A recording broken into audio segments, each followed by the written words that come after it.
Olá pessoal, tudo bem com vocês? Minhas saudações e cumprimentos a todos e a todas que estão aqui acompanhando o canal. Sejam muito bem-vindos, sejam muito bem-vindas a mais uma matéria aqui que nós vamos analisar a respeito da classificação jurídica dos tributos. Para quem ainda não me conhece, sou o professor Lucas, professor do curso aqui de Direito Tributário e Processo Tributário. Recomendo, pessoal, que vocês acessem o meu site, para quem não me conhece ou para quem perdeu as outras aulas, que é proflucasdireitotributário.com.br. Lá vocês vão ter acesso às demais informações do curso. Inclusive, vocês vão ter acesso ao meu Instagram. Lá eu passo dicas interessantes, resumos das aulas que nós analisamos aqui no canal. Então eu recomendo firmemente aí que vocês acessem, que vocês tenham o acesso a esse conteúdo, que vocês não deixem de ver as demais aulas para vocês acompanharem aqui o conteúdo desde o início até agora na matéria que nós estamos tendo. Agora, se vocês tiverem alguma dificuldade, lá no meu site tem os meus contatos pessoais, WhatsApp, e-mail, Instagram, LinkedIn, enfim, diversos meios de comunicação. Inclusive aqui vocês podem deixar o comentário de vocês no vídeo. Dúvidas, sugestões para melhorar o canal. Eu ainda estou aprendendo algumas coisas, técnicas de filmagem, então ainda está sendo tudo muito novo para mim. Mas eu estou aberto para ouvir a sugestão de vocês, para ouvir as perguntas de vocês e interagir com os alunos. Eu considero muito importante essa interação do professor com os alunos para que a gente consiga fazer um curso mais dinâmico, mais didático, mais acessível a todos. Tudo bem? Então vamos começar nossa matéria de hoje. Pessoal, nós estamos analisando os impostos federais, nós já analisamos o imposto de importação e exportação, respectivamente nos incisos 1 e 2 do artigo 156, 153.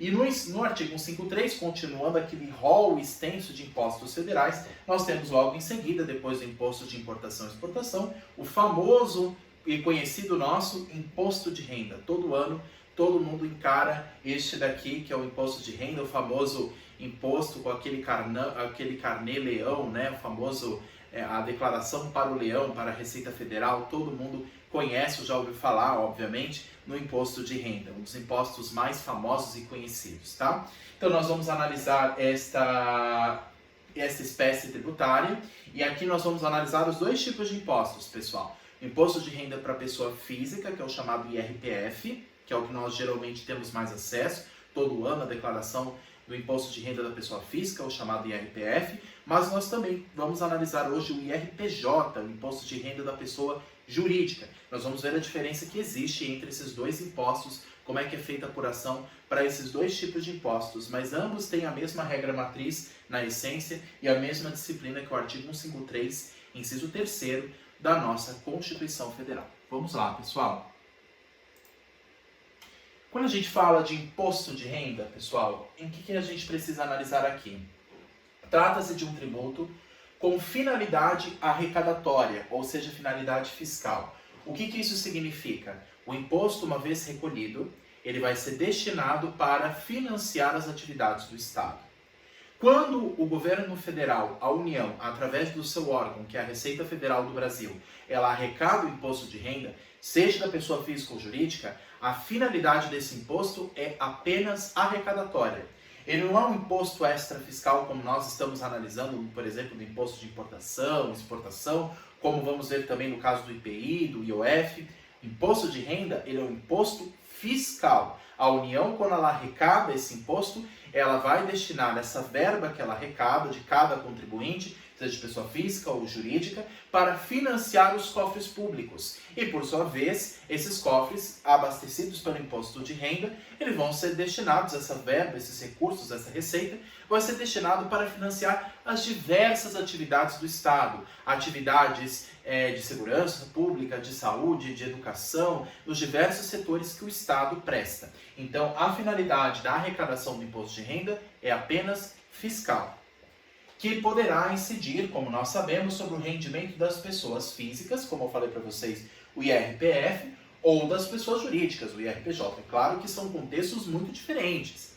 A pessoa física é uma coisa, a pessoa jurídica é outra, e nas pessoas jurídicas nós temos as microempresas e empresas de pequeno porte, as famosas MEIs, que são os microempreendedores individuais, que é diferente essa tributação de, por exemplo, empresas maiores, que são optantes pelo lucro presumido ou lucro real, como nós vamos ver lá na frente. Mesmo dentro da apuração do imposto de renda da pessoa jurídica, nós temos diferentes apurações. Pelo Simples Nacional, pelo lucro real, pelo lucro presumido, a depender do faturamento, da receita daquela empresa, a depender da quantidade de dinheiro que ganha aquela empresa. E no caso da pessoa física, nós sabemos, quando a gente faz a declaração do imposto de renda, para quem, claro, aufere renda, nós sabemos muito bem que dentro dessa classificação também existem suas diferenças. Para aqueles que ganham um determinado salário, existe uma determinada cobrança diferente de outros, enfim. Então, é claro que esse conceito que eu trouxe aqui é um conceito geral. Todos eles vão ter como a mesma base o rendimento, a renda, a receita, o faturamento das empresas, no caso da pessoa jurídica, ou da pessoa física. E não se aplica aqui, no caso do imposto de renda, o princípio da anterioridade nonagesimal, apenas o princípio da anterioridade anual, e aí eu coloquei entre parênteses aqui, exercício financeiro. Para ficar bem claro aqui, pessoal, vamos pensar no imposto de renda da pessoa física, que é o mais próximo que nós temos da gente. Quando a gente faz a declaração do imposto de renda da pessoa física, a gente faz a declaração no ano, por exemplo, nós estamos em 2023. A declaração que eu faço em 2023, que começa, se não me engano, no dia 1º de abril e termina no dia 31 de maio, como foi o caso desse ano, ou é dia 1º de março, eu ainda tenho que me certificar disso. Mas nesse primeiro bimestre do ano, nesse primeiro semestre do ano, no caso, nós temos 1º de março até... A regra é 1º de março até dia 31 de abril, mas o governo pode, como foi no caso desse ano, postergar até uma outra data, como foi no caso desse ano, que postergou até o dia 31 de maio. Né? Então, tem que fazer a declaração do dia 1º de maio até o dia 1º de março até o dia 31 de maio. Então, tenho todo esse tempo para fazer a declaração. Só que a base que eu vou ter para fazer a declaração nesse ano de 2023 não é dos meus rendimentos desse ano, mas do ano passado. A declaração é feita no que nós chamamos de exercício financeiro. 2023 é o meu exercício financeiro. É o ano civil em que eu faço a declaração do imposto de renda da pessoa física. Mas o ano anterior é a base que eu vou ter para fazer essa apuração, que é o que a gente chama de ano base. O ano base começa desde o dia 1º de janeiro até o dia 31 de dezembro. O ano base é sempre o ano anterior da declaração. Então, esses dois termos é importante a gente dizer. Exercício financeiro e ano base. Exercício financeiro é o ano que eu faço a declaração propriamente dita. Mas o ano base é o ano que eu vou ter como base, o nome já diz, o ano que eu vou ter como base para fazer o cálculo do imposto de renda, que é o ano anterior. Desde o dia 1º de janeiro até o dia 31 de dezembro, quando se encerra o ano base, que é o período em que eu tenho para a prática do fato gerador a oferir renda ou proventos de qualquer natureza, qualquer lucro que eu tiver nesse período anual. Isso eu estou falando do imposto de renda da pessoa física. Por que eu estou falando isso? Para ficar muito claro, por que não se aplica a anterioridade nonagesimal? A alteração das regras em matéria de imposto de renda não tem que esperar um prazo de 90 dias. Se ela é alterada no dia 31 de dezembro, ela já passa a valer no ano seguinte. Se houve uma alteração de alíquota, por exemplo, de imposto de renda, no ano de 2022, no ano passado, ela já passa a valer essa nova regra para o dia 1º de janeiro de 2023. Então não se espera o período de 90 dias. Lembra que se houver alguma alteração da lei tributária ou da regra tributária, no fim de um ano, teria que se esperar pelo menos 90 dias para valer no ano seguinte, se ela vale já no final do ano. No caso do imposto de renda, não. Imposto de renda não se aplica a anterioridade nonagesimal, apenas a anterioridade anual. Então, mesmo que seja feita uma alteração da regra de tributação do imposto de renda, pensando no IRPF, do imposto de renda da pessoa física, se essa alteração ocorre no final do exercício financeiro, no final do ano base, dia 31 de dezembro, ela já vale para o dia 1º de janeiro, que é o exercício financeiro seguinte, o ano seguinte. Ou seja, então se houver uma alteração, mesmo que no finalzinho de um ano, ela já passa a valer no próximo. Não precisa esperar um prazo de no mínimo 90 dias. Então a anterioridade nonagesimal não se aplica ao imposto de renda. Então é importante a gente ter isso em mente, tá? Continuando aqui a nossa análise desse imposto, desse tributo. Vamos lá. Se aplica aos princípios. Que princípios que nós podemos dizer que se aplica aqui, então, ao nosso imposto de renda? O imposto se aplica aos princípios da generalidade. Todos devem pagar impostos de renda, aqueles que, no caso, auferem rendas ou proventos de qualquer natureza. Então, é um imposto que garante um tratamento mais isonômico. Qualquer pessoa que em território nacional aufere renda ou qualquer provento de qualquer natureza, ou seja, qualquer lucro, qualquer, no caso, acréscimo em sua conta, qualquer honorário, qualquer dinheiro que a pessoa ganhe nesse território, ela vai ter que pagar imposto de renda. Então, existe a generalidade, se aplica a todas as pessoas. É claro, gente, que existem exceções que até a própria Receita Federal prevê no caso das chamadas isenções. A isenção do imposto de renda para pessoas, por exemplo, com doenças como o câncer. Existe a possibilidade da Receita Federal, em alguns casos, conceder isenções. Mas a regra geral é a generalidade. Qualquer pessoa que em território nacional aufere renda, consiga algum valor, consiga alguma renda, algum provento, ela vai ter que pagar. Então, se aplica o princípio da generalidade em todos os impostos de renda, no caso da pessoa física ou jurídica. Universalidade, que está conectado também com a generalidade, que, no caso, qualquer acréscimo, por isso que eles falam renda, mas não é somente renda, qualquer provento, qualquer acréscimo, qualquer percepção de aumento patrimonial, ela é considerada matéria para tributação do imposto de renda. E também o princípio da progressividade. Quem ganha mais, paga mais. Alíquota maior, tabela do imposto de renda. Ou seja, quem ganha mais, paga mais. Nós vamos ver na tabela do imposto de renda da pessoa física que fica bem claro isso. E eu gosto de falar muito do imposto de renda da pessoa física porque ele é muito próximo da gente. Quanto maior o salário, quanto maior o lucro que eu tenho no ano, maior, obviamente, vai ser a alíquota que vai incidir nessa base de cálculo. Então, quanto maior o valor, maior será a alíquota. É claro que existe a primeira faixa, que é a faixa de isenção, como nós vamos ver, mas existe a segunda, a terceira e assim por diante faixas, que quanto maior o valor auferido, quanto maior a percepção do lucro, maior será, obviamente, a alíquota. Então, existe o chamado, famoso princípio da progressividade, como nós vamos ver daqui a pouco na tabela do imposto de renda. Exercício financeiro, pessoal, como eu falei para vocês, é diferente de ano base para fins do cálculo do imposto de renda. Lembra que no imposto de renda da pessoa física, a declaração eu faço num ano, que é no caso 2023, que eu chamo de exercício financeiro. A minha declaração eu faço desde o dia 1º de março até o dia 31 de abril, podendo ser postergado para até o dia 31 de maio ou 31 de junho, como foi no caso da pandemia. Então, pode haver essa prorrogação de prazo. Mas sempre é num ano eu faço a declaração, tendo como base o ano anterior. O ano anterior é o que eu chamo de ano base. O ano que eu faço a declaração é o exercício financeiro. Por isso que a lei fala que se faz a declaração para o exercício financeiro seguinte, ou seja, você tem o ano de 2022, que começa no dia 1º de janeiro e termina no dia 31 de dezembro. O fato gerador se encerra dia 31 de dezembro. Começa dia 1º de janeiro e termina dia 31 de dezembro. Acabou o ano, acabou a incidência do imposto de renda.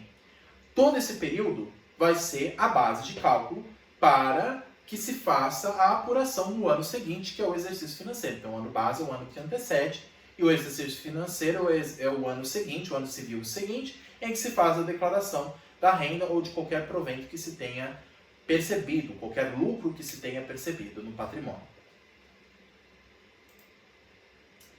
Aqui, pessoal, eu trouxe uma tabela que eu peguei na internet, no site J, em que é fácil a gente perceber essas diferenças de alíquotas. Aqueles que ganham, por exemplo, até R$ 1.903,98 por mês, a alíquota será nula. E a parcela a deduzir também será. Ou seja, essa é a tabela de isenção. Aqui nessa primeira parte nós temos a parte de isenção. Aqueles que oferem renda até R$ 1.903,98, eles não vão ter que pagar o imposto de renda. Não se aplica a alíquota, eles ficam isentos. Só que cuidado com uma coisa. Não é porque eu posso ser considerado isento do imposto de renda que eu não preciso fazer a declaração. É obrigatória a declaração. Qualquer pessoa que em território nacional ofere renda, mesmo que classificada como isento, tem que declarar. A Receita Federal precisa das informações de todos os contribuintes obrigatórios. Qualquer pessoa, mesmo que isenta, mesmo que uma pessoa que seja menor de idade, ou menor aprendiz, por exemplo, que está começando a ganhar o seu primeiro lucro, o seu primeiro dinheiro, mesmo pessoa que ganha mesado, um estudante, qualquer pessoa que ganhe algum valor, perceba algum valor, mesmo que não precise pagar o imposto, isso não o isenta da obrigação de declarar. São duas obrigações que é importante a gente ter claro, pessoal. Uma coisa é a obrigação, que a gente vai ver lá na frente, chamada obrigação principal. A obrigação principal tributária é a obrigação propriamente de pagar o tributo. A obrigação acessória é tudo aquilo que se refere à declaração de informações, de documentos que eu preciso prestar ao fisco. Então, essas informações, a declaração, os dados, os meus rendimentos, as minhas despesas, mesmo que isento, eu tenho que declarar no site da Receita Federal, porque do contrário eu posso pagar até multa. Então, é importante ficar claro que uma coisa não isenta da outra. A obrigação de pagar o imposto de renda, mesmo que seja isenta para uma determinada categoria de pessoas, mesmo assim não a isenta de declarar. Deve declarar todos os rendimentos, mesmo que depois sejam isentos. Agora você vê que quando aumenta a faixa 1.903,99 até 2.826,65, a alíquota será de 7,5% e a parcela a deduzir de R$ 142,80. E aí vai aumentando de 2.826,66 até 3.751,05, a alíquota será de 15%. Você vê, aí aumenta depois de 22,5%, depois de 27,5% e assim por diante. Então você vê que quanto maior a base de cálculo, maior será a alíquota. Aqui nós vemos claramente a aplicação do princípio da progressividade. Quanto maior é a minha base de apuração, quanto maior os valores auferidos, isso não só de renda, mas de qualquer outro lucro que eu tenha ao longo do ano, honorários, até mesmo bens em fins de herança, qualquer bem que eu consiga auferir para crescer ao meu patrimônio, seja bem móvel ou bem imóvel, todo esse acréscimo, esse a mais, por exemplo, atividades em bolsa de valores, né, ações, se alguém tem ação, move alguma atividade financeira na bolsa de valores, né, então qualquer acréscimo a mais também se encaixa na base de cálculo. Então, quanto maior a minha base, maior será a alíquota, tá? Então, aqui é muito claro quando a gente trata de imposto de renda da pessoa física, tá? E aqui a gente vê a aplicação do princípio da progressividade. Vamos lá. Artigo 43 do CTN. O que esse artigo, pessoal, diz a respeito do imposto de renda? Para a gente entender, principalmente a regra matriz, porque o objetivo dessas aulas é entender a regra matriz de cada um desses impostos. Para a gente entender o critério material. O que o artigo 43 do CTN fala para a gente? Fato gerador do imposto de renda, renda ou proventos de qualquer natureza. Parágrafo 1º diz assim: a incidência do imposto independe da denominação da receita ou do rendimento, da localização, condição jurídica ou nacionalidade da fonte, da origem ou da forma de percepção. Então aqui é uma questão interessante. Mesmo que eu não aufira renda, qualquer acréscimo, independente do seu nome, independente da denominação, como diz o parágrafo 1º do artigo 43 do CTN, independente da denominação, mesmo que não tenha o nome renda, é obrigatório pagar o imposto de renda. Então não adianta mudar o nome só para tentar burlar a lei ou burlar a fiscalização da Receita. Qualquer renda, qualquer valor, honorário, acréscimo, mesada, queira chamar o que você quiser. É mesada, é honorário, é renda, é uma gratificação, é uma gorjeta, não importa o nome que se dê a isso, independente da denominação, se houver um acréscimo patrimonial, é sim hipótese de incidência do imposto de renda. Põe isso claro na cabeça. O parágrafo 1º do artigo 43 do CTN diz isso muito claro. Independente da denominação da receita ou do rendimento, independente da localização ou até mesmo da condição jurídica. Olha só. Até mesmo, pessoal, por incrível que pareça, atividades ilícitas que gerem renda, que gerem lucro, também são passíveis de obrigação, também são passíveis de pagamento de imposto de renda. Então, mesmo que uma pessoa exerça uma atividade ilegal, uma atividade ilícita, que, claro, jamais deve ser feita por conta da lei, da exigência da lei, é claro que isso não vai isentar ela de prestar a sua obrigação penal por exercer uma atividade ilegal. Mesmo assim, se ela oferiu renda, qualquer lucro que ela tenha, mesmo sendo fonte de trabalho ilícito, ela tem que declarar imposto de renda. Então imaginemos uma situação, uma pessoa que faz um contrabando de produtos roubados, ou uma pessoa, por exemplo, que vende produtos piratas, produtos adulterados, produtos que não são de origem da sua própria produção, que não tem uma legalização, que são produtos que ela não pode comercializar. Claro que é um ato ilícito. É claro que essa pessoa vai ser responsabilizada para fins penais. Uma obrigação não exclui a outra. Ela vai responder no âmbito penal, mas no âmbito tributário, que é o que nos interessa aqui, ela vai ter que declarar imposto de renda. Ah, mas não é fruto de ato ilícito? Não importa. Porque, independente do fruto, se houve fruto, se houve acréscimo, se houve renda, tem que declarar imposto de renda. Sabe qual é o princípio tributário que se aplica a isso? Isso vem desde o direito romano. Escreve aí, coloca bem claro. É o princípio do chamado pecunia non olet. O que é o princípio da pecunia non olet? Pecúnia, dinheiro, não tem cheiro. Independente da origem do dinheiro, se houve dinheiro, se houve acréscimo, isso interessa ao Estado. Não importa se é fruto de ato ilícito. Claro que se for fruto de ato ilícito, a pessoa vai responder por isso, é óbvio. Mas em âmbito tributário, ela vai também ter que declarar, independente de ser fruto de ato ilícito. Então é isso que ele está querendo dizer, independente da condição jurídica. Lembra do pecunia non olet. Independente se provém de ato ilícito, se houve renda, se houve lucro, deve pagar imposto de renda.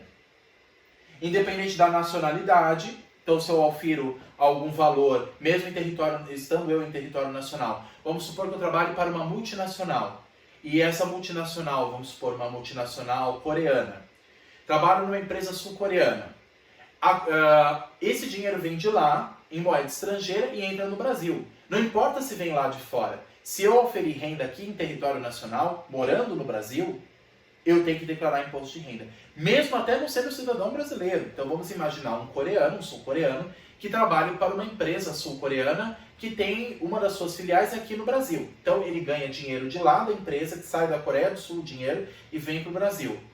Mesmo que seja de procedência estrangeira, e mesmo ele sendo estrangeiro, ele deve declarar imposto de renda. Estando em território nacional, esse é um dos critérios materiais, espaciais, por exemplo. Mesmo sendo estrangeiro, se está em território nacional e ofere algum lucro, deve declarar imposto de renda. Isso deixa muito claro o parágrafo 1º do artigo 43 do CTN. E aí o parágrafo 2º diz o seguinte: na hipótese de receita ou de rendimento oriundos do exterior, a lei estabelecerá as condições e o momento em que se dará sua disponibilidade para fins de incidência do imposto referido neste artigo. Então é a lei pessoal do imposto de renda que vai tratar sobre quando que ocorre, no caso chamada regra matriz, o critério material, o critério pessoal, o critério temporal, o critério quantitativo. Todas as regras sobre imposto de renda serão tratadas pela legislação. Continuando a nossa análise, pessoal, o tributo sujeito ao lançamento por homologação. Isso é importante a gente saber. Quando a gente fala de imposto de renda, nós estamos falando de um imposto que é sujeito ao lançamento por homologação. Quando a gente fala em lançamento por homologação, nós estamos falando de uma modalidade de ato administrativo que vai criar o tributo, a obrigação tributária, vai dar materialidade a essa obrigação tributária.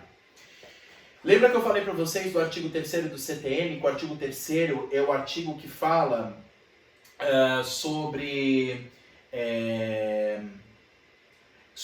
a característica do tributo? Lá no artigo 3º tem uma parte final que diz o seguinte, que o tributo é criado mediante atividade administrativa plenamente vinculada. Essa atividade administrativa plenamente vinculada é o lançamento tributário. E nós vamos ver lá na frente, quando estudarmos sobre isso, que existem 3 tipos de lançamento. Lançamento de ofício, por declaração e lançamento por homologação. O imposto de renda é sujeito ao lançamento por homologação. Cuidado, não é lançamento por declaração. Ah, mas não existe a declaração do imposto de renda?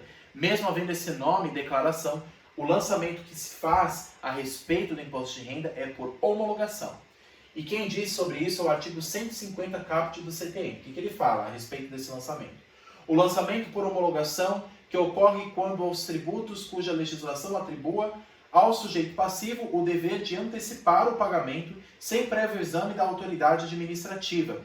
Opera-se pelo ato em que a referida autoridade, tomando conhecimento da atividade assim exercida pelo obrigado, expressamente a homologa. O que acontece? Eu faço antes a declaração do imposto de renda, pensando no imposto de renda da pessoa física, e quando eu faço a declaração, ele já gera uma guia para eu pagar. E essa guia eu faço o devido pagamento, que é a obrigação principal, a obrigação de pagar o tributo. Só depois de declarado e pago o tributo, que o governo federal vai lá, pela Receita Federal, né? A Receita Federal vai lá e verificar a minha declaração para ver se está tudo certo e para ver se o meu pagamento foi certo. E feito o cálculo certo e a declaração devida, o que a Receita Federal faz? Ela carimba, ela homologa, ela aprova aquilo que eu declarei e aquilo que eu paguei. Então, lançamento por homologação, diferente do lançamento por declaração. O lançamento por homologação é o contribuinte que cuida da parte inicial. Tanto o cálculo, como as demais prestações acessórias de documentos e informações. Ele faz toda a prestação acessória, declara, no caso, ele presta as informações devidas ao fisco, fala tudo que ele teve ao longo do ano, de renda, de lucro, de acréscimos, de despesas também. E ele vai fazer um cálculo com base nisso. E com base nesse cálculo ele vai pagar um valor. Ele vai gerar um valor, uma guia, em que vai ser gerada com base nesse cálculo que ele fez. E aí ele vai pagar esse valor. E aí o que depois a Receita Federal vai fazer? Ela vai ver o cálculo que eu fiz, ela vai ver os documentos que eu apresentei, ela vai ver o valor que eu paguei, ela vai ver tudo isso que eu fiz. Estando tudo certo, ela carimba, ela aprova, ela homologa.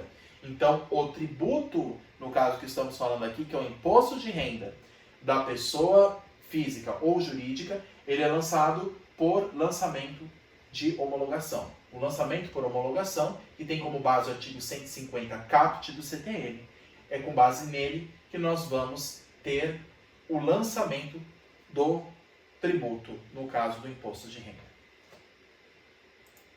Pessoal, pelo visto aqui a aula está bem extensa. Eu procuro geralmente não fazer uma aula muito extensa, mas como é um conteúdo muito vasto, esse conteúdo, quando a gente fala a respeito de imposto de renda, como o conteúdo vai ficar bem extenso, bem comprido, eu vou fazer o seguinte. A parte que se refere à regra matriz de incidência tributária, eu vou tratar em um segundo bloco, tá? E aqui nós vamos ter em mente esses critérios para a gente analisar a respeito tanto do imposto de renda da pessoa física e jurídica. Então acompanhe aqui no canal, eu vou dividir aqui o vídeo em 2, porque se eu fizer um só vai ficar muito extenso e muito cansativo para o pessoal assistir. Então eu vou cortar pela metade aqui, e essa parte nós vamos tratar em um segundo bloco, que é a regra matriz de incidência tributária para o imposto de renda da pessoa física e jurídica. Esse primeiro bloco, então, a gente tratou a respeito das considerações iniciais do imposto de renda, e no segundo nós vamos tratar a respeito da regra matriz do imposto de renda da pessoa física e jurídica, tá bom?